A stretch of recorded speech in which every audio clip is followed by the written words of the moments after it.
Basically, you have learned tenses many times. Even after that, you are unable to translate your sentences Hindi into English. There could be some reason. So well friend, my name is Vishnu Diwakar. आज की video में हम बात करेंगे present indefinite tense के बारे में। तो प्रेजेंट इंडेफिनिट टेंस को पढ़ाने से पहले मैं आपको ये बता दूं जो टेंस है वो कितने प्रकार के होते हैं। तो देखिए फ्रेंड्स, ये सभी जानते हैं कि टेंस हमारे तीन भाग में बटे होते हैं। First one is past, present, then future. तो आज की वीडियो में हम जो बात करेंगे वो हम प्रेजेंट टेंस के बारे में बात करेंगे। और प्रेजेंट टेंस का जो सबसे पहला जो पॉइंट है हमारा, यानी कि प्रेजेंट टेंस के अंदर हम इंडेफिनिट टेंस की बात करेंगे, प्रेजेंट इंडेफिनिट टेंस। तो चलिए एक वीडियो की शुरुआत करते हैं। Present indefinite tense. तो देखिए फ्रेंड, प्रेजेंट इंडेफिनिट टेंस की जो नॉर्मल अच्छी तरीके से अगर जानकारी की बात करें तो आप लोगों ने अच्छी तरीके से देखा होगा और पढ़ा भी होगा कि जो इसकी आईडी होती है उसके अंदर ता है, ती है, ते है आदि लगा होता है। तो यहाँ पर जानने वाली बात यह है कि आपको ये ता है, ती है, ते है कब तक देखना है।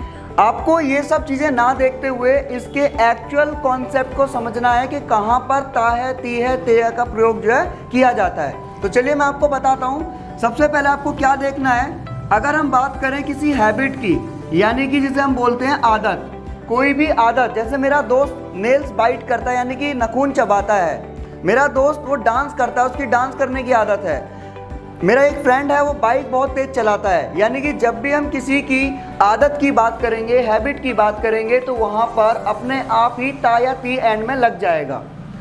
या फिर हम बात करें किसी ऑक्यूपेशन की, ऑक्यूपेशन यानी कि किसी का प्रोफेशन, किसी का कोई भी पेशा, तो वहाँ पर अभी आप कोई सेंटेंस बोलेंगे तो ता ती ते पर ही खत्म होगा। जैसे कि एक टीचर का पेशा क्या होता है, पढ़ाना, यानी कि टीचर पढ़ाता है, टेलर कपड़े सिलता है, मोची जूते सिलता है। इसी प्रकार से किसी भी हम पेशे ऑक्यूपेशन की बात करेंगे तो वहाँ पर ता ती ते जरूर आएगा। जैसे कि ड्राइवर गाड़ी चलाता है, ठीक है। ऐसे अगर हम बात करें यहाँ पर कस्टम की, कस्टम यानी कि रीति रिवाज, रीति रिवाज, किसी भी रीति रिवाज की बात करें, हिंदू होली मनाते हैं, दिवाली मनाते हैं, मुस्लिम ईद मनाते हैं, क्रिश्चियन जो है वो क्रिसमस मनाते हैं। तो इस तरीके से यहाँ पर हम जान सकते हैं कि कोई भी कस्टम अगर हम बात करें तो वहाँ पर भी जो है ता ती पर ही सेंटेंस खत्म होता है। अगर हम बात करें रिपीटिशन ऑफ वर्क, या हम इसे बोल सकते हैं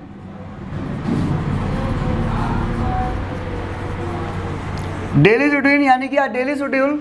इसके अंदर आपको क्या देखना है, यानी कि दैनिक कार्य जो भी होते हैं, दैनिक कार्य, जैसे मैं सुबह उठता हूँ, फ्रेश होता हूँ, वॉक पर जाता हूँ, एक्सरसाइज करता हूँ, घर वापस आता हूँ, ब्रेकफास्ट करता हूँ, रेडी होता हूँ, पढ़ाने जाता हूँ। तो जो भी आपकी एक्टिविटीज़ होती है डेली, यानी कि डे टू नाइट, वो सारी एक्टिविटीज़ भी आपकी प्रेजेंट इंडेफिनिट टेंस को शो करती है। यानी कि ये सारे वाक्य भी आपके ता ती ते पर ही खत्म होते हैं। तो आप हैबिट की बात करें, ऑक्यूपेशन की बात करें, कस्टम की बात करें, या रिपीटिशन ऑफ वर्क या फिर डेली रूटीन की बात करें, तो सभी आपके ता ती ते को शो करते हैं। हम इसमें एक और चीज़ जोड़ सकते हैं, यानी कि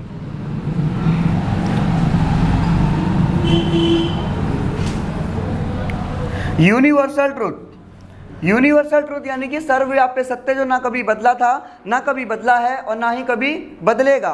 तो ये सर्वव्यापी सत्य है, सूर्य उगता था, अब भी उगता है और आगे भी उगेगा, कुत्ते भौंकते हैं, आगे भी भौंकेंगे, गाय दूध देती है। यानी कि कोई भी ऐसा सर्वव्यापी सत्य जो ना कभी बदले, उसको हम प्रेजेंट इंडेफिनिट टेंस के अंदर बनाते हैं। तो आई होप आपको ये समझ में आ चुका होगा कि प्रेजेंट इंडेफिनिट टेंस यानी कि जो वाक्य आपके ता ती ते पर खत्म होते हैं, आखिर में उन वाक्यों के पहचान क्या होती है। तो उन वाक्यों की पहचान ये है कि अगर आप habit, occupation, custom, repetition of work या यूनिवर्सल ट्रूथ को देखेंगे तो वो आपका प्रेजेंट इंडेफिनिट टेंस होता है। तो चलिए शुरुआत करते हैं प्रेजेंट इंडेफिनिट टेंस के सीक्वेंस की, कि सबसे पहला जो आपका सीक्वेंस है वो क्या बनेगा।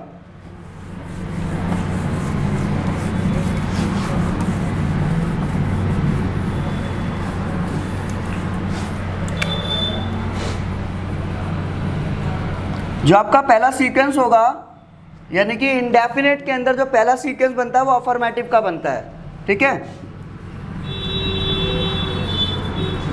अफर्मेटिव का जो सीक्वेंस बनेगा, अफर्मेटिव के सीक्वेंस के अंदर हमें क्या देखना है, सबसे पहले जो हमारा सब्जेक्ट है यानी कि जो डूअर होगा, काम करने वाला, ठीक है, आई, यू, वी, दे, प्लूरल।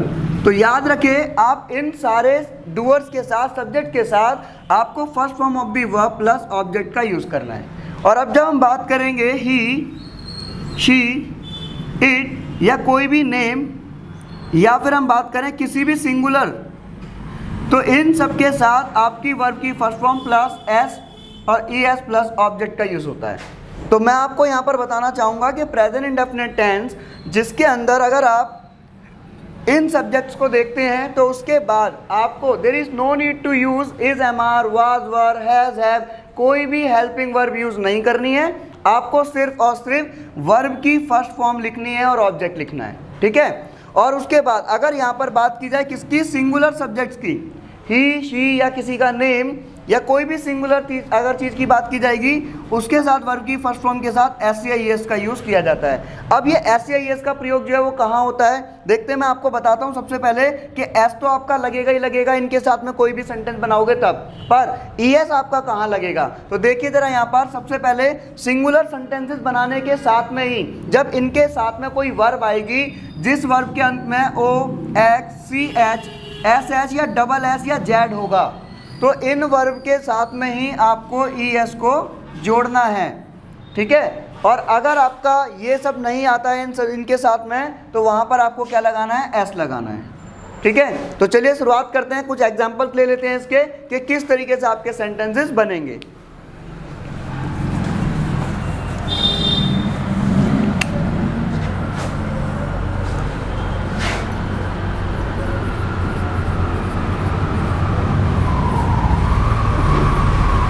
देखिए पहले मैं यहाँ पर आपको ना नॉर्मल सेंटेंस लिखकर दिखाता हूँ, बिल्कुल नॉर्मल। जैसे मैंने कहा मैं अंग्रेजी पढ़ाता हूँ, मैं अंग्रेजी पढ़ाता हूँ। आपको कुछ नहीं करना, आपको ये देखो यहाँ पर आपको दिखता है कि भाई ये जो सेंटेंस है आपका ता है, ते है या फिर इस पर ख़त्म हो रहा है, ता हूँ। ये आपकी आईडी थी, आपकी इंडेफिनेट की पहचान थी, आपकी हिंट है, आपको दी गई है। अब आप इस सेंटेंस को बनाएंगे तो सबसे पहले सब्जेक्ट देखो क्या है, मैं, यानी कि आई, आपने लिखा आई। अब मैंने आपको ये बताया था कि जब भी इनकी बात की जाएगी तो उनके बाद आने वाली वर्ब सबसे पहले लिखनी है आपको। तो यहाँ पर वर्ब क्या है, वर्ब यानी कि जो भी सेंटेंस आप बोलोगे और उसके अंदर जो वर्ब होगी ना, उसको जब आप हिंदी में बोलोगे तो उसके पीछे ना लगा होगा। हंसना, बोलना, चलना, मारना, पीटना, बैठना, पढ़ना, पढ़ाना, मुस्कुराना, सब में क्या है, ना लगा होता है। तो यहाँ पर वर्ब क्या है, देखो अंग्रेजी कैसे भी बोलोगे ना नहीं आ रहा, पढ़ाना, पढ़ाता हूँ, तो पढ़ाते को क्या बोलेंगे, पढ़ाना, तो पढ़ाना हमारी वर्ब हो गई। तो इसको हम क्या बोलेंगे, टीच, आई टीच, सेंटेंस आपका कंप्लीट हो जाता है, आई टीच। उसके बाद में ऑब्जेक्ट रह गया आपका, ऑब्जेक्ट क्या आपका, इंग्लिश। अब जैसे सेंटेंस अगर मैं बड़ा करूं, भाई मैं सरस्वती वंदना में सुबह 7 बजे से इंग्लिश पढ़ाता हूं, तो अब जब इतना बड़ा सेंटेंस आपका खींचेगा, या अगर मैं बोलूं भाई मैं रोज रात को 7 बजे राम के साथ खाना खाता हूं, तो मैं कैसे भी सेंटेंस को इतना बड़ा स्ट्रेच करूंगा। आपको सिर्फ क्या करना है, पहले सब्जेक्ट लेना है, उसके बाद में सिर्फ काम लगाना है। मैं रोज शाम को 7 बजे राम के साथ खाना खाता हूं, तो खाना खाना मेरी वर्ब हो गई, तो आई ईट फूड। उसके बाद में आपको उसके अंदर जो ऑब्जेक्ट है आपका, एंग्लार्जमेंट है आपका, अदर वर्ड है, वो आपको जोड़ते चले जाना है। बट आपका सेंटेंस का 80% जो काम है वो कहाँ खत्म होता है, सब्जेक्ट और वर्ब पर, कि सब्जेक्ट और वर्ब तुरंत लगा दो। उसके बाद में आपको ऑब्जेक्ट, अदर वर्ड, एंग्लार्जमेंट जो लगाना है वो लगाते चले जाओ। यहाँ तक अगर आप करना सीख गए कि सब्जेक्ट के बाद आपको तुरंत वर्ब लगानी है। तो आई टीच इंग्लिश यानी कि मैं इंग्लिश पढ़ाता हूँ। और अगर मैं ऐसा बोलूँ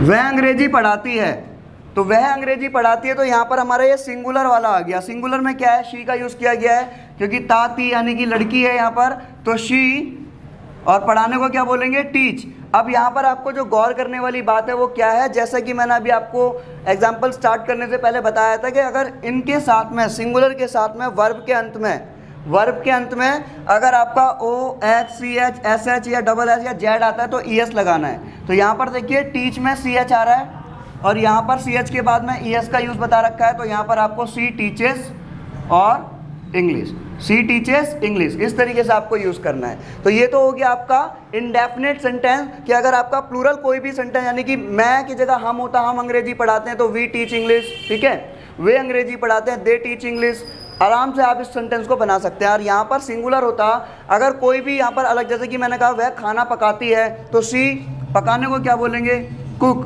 अब देखो कुक के अंदर क्या होता है, के आ रहा है, तो यहाँ पर जो है वर्ब के अंत में ओ या इनमें से कुछ नहीं आ रहा, तो मैंने आपको बताया था अगर ये ना आए तो क्या लगेगा, एस लगेगा, तो सी कुक्स फूड। क्लियर है? इस तरीके से आपको जो है प्रेजेंट इंडेफिनिट टेंस का अफर्मेटिव अच्छी तरीके से समझ में आ गया होगा। अब हम बात करेंगे किसकी, इसके नेगेटिव की। तो देखो नेगेटिव का सीक्वेंस क्या होता है, यहीं पर मैं आपको इसी को बता देता हूँ अच्छी तरीके से कि नेगेटिव का सीक्वेंस क्या होता है आपका। अफर्मेटिव के बाद में जब आप नेगेटिव की बात करेंगे तो नेगेटिव में आपको इनके साथ में लगाना है डू नॉट और प्लस वर्ब की फर्स्ट फॉर्म प्लस ऑब्जेक्ट, और यहाँ ये सिंगुलर जो थे इनके साथ में आपको लगाना है डज नॉट और प्लस वर्ब की फर्स्ट फॉर्म प्लस ऑब्जेक्ट। अब क्या करना है आपको, ये जिस तरीके से नेगेटिव आपके बने यानी कि इनके साथ में डू नॉट और इनके साथ में डज नॉट। अब डज नॉट क्यों आया ये भी मैं आपको बता देता हूँ।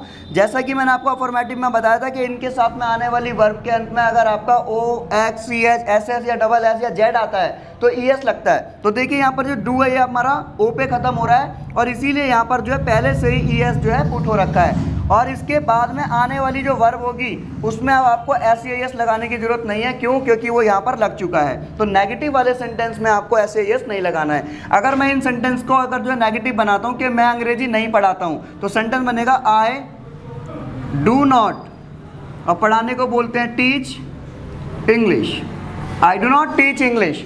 और अगर मैं इसका बोलूँगा कि वह अंग्रेजी नहीं पढ़ाती है तो आप बोलेंगे she does not teach English.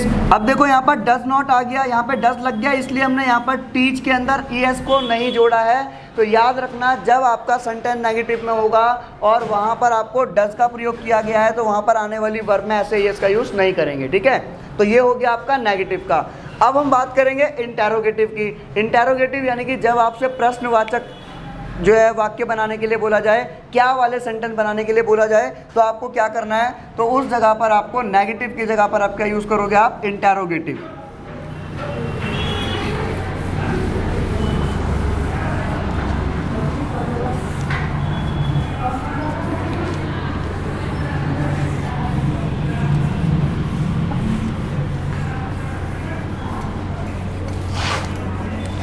Interrogative में क्या करेंगे आप, देखिए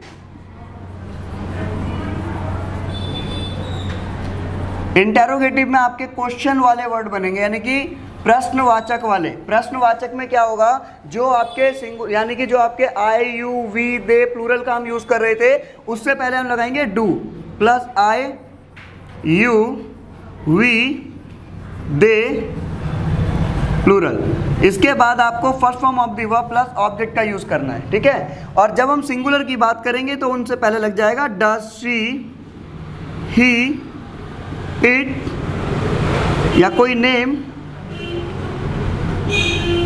सिंगुलर, इसके साथ आपको first form of the verb plus object का यूज कर आपको क्वेश्चन मार्क लगा देना है। यानी कि प्रश्न यानी कि कोई भी अगर आपका सेंटेंस ऐसे पूछा जाएगा, क्या तुम खाना बनाते हो, क्या तुम अंग्रेजी पढ़ाते हो, क्या वह स्कूल जाती है, तो क्या जब भी पहले आएगा तो आपको क्या करना है। अगर सेंटेंस आया देखो क्या मैं अंग्रेजी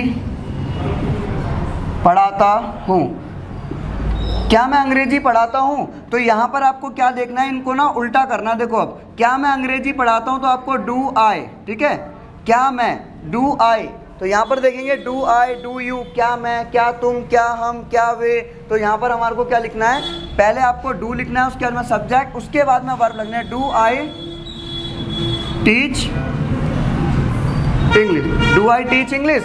और अगर यही वाक्य बने किसके साथ, क्या अगर हमें बोलना हो क्या वह अंग्रेजी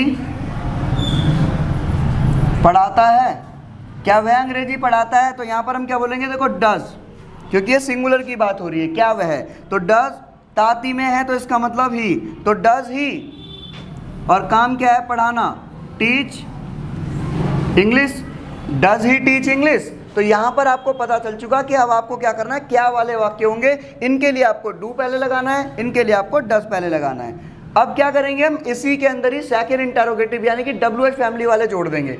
अब WH फैमिली में आपको क्या करना होगा, सिर्फ आपको इससे पहले WH वर्ड्स आपको जो है इसके पहले जोड़ने हैं। अब देखो यहाँ पर क्या होगा, ये सेकंड इंटरोगेटिव होगा, WH फैमिली के अंदर क्या होगा, अगर क्या वर्ड जो है बीच में आता है तो वहाँ पर आपको व्हाट का यूज़ करना है, ठीक है। जैसे मैंने कहा भाई तुम इंग्लिश में क्या पढ़ते हो, तुम इंग्लिश में क्या पढ़ते हो, देखो तुम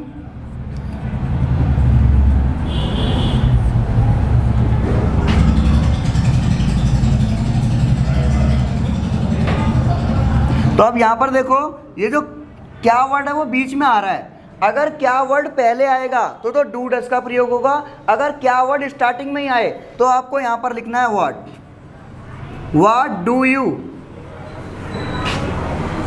लर्न, पढ़ते हो सीखते हो, ठीक है ना, what do you learn in English. अगर ये वर्ड, अगर मैं ऐसे बोलूं तुम इंग्लिश कैसे पढ़ते हो, ठीक है, तो कैसे को बोलेंगे हाउ, और तुम के लिए बोला गया तो इसलिए हमारा डू का यूज होगा, हाउ डू यू, ठीक है, learn English, how do you learn English, तुम इंग्लिश कैसे सीखते हो या कैसे पढ़ते हो। और यही सेंटेंस अगर मैं इनके साथ में बनाना चाहूँ, सिंगुलर्स के साथ में, तुम्हारे को डज लगा देना है, यानी कि मैंने कहा वह कहाँ जाती है, तो देखो वेयर यानी कि कहाँ, does she, where does she, और जाने को क्या बोलते हैं, go, where does she go, यानी कि जब आपके सेकेंड इंटरोगेटिव वाले सेंटेंस बनेंगे तो आपको क्या करना है, WH फैमिली को पहले लगा देना है, उसके बाद में डू डज वाली जो हेल्पिंग वर्ब है वो लगानी है, डू के साथ में आई यू वी दे प्लूरल का यूज होगा, डज के साथ में she he it name and singular का प्रयोग होगा। तो आई होप आपको प्रेजेंट इंडेफिनिट टेंस अच्छी तरीके से समझ में आया होगा। अगर आपको प्रेजेंट इंडेफिनिट टेंस समझ में आ गया तो आप कमेंट बॉक्स के अंदर जल्द से जल्द मुझे एक सेंटेंस इंटरोगेटिव में, एक सेंटेंस नेगेटिव में, एक अफर्मेटिव में बनाकर जल्दी दिखाइए। Thanks for watching.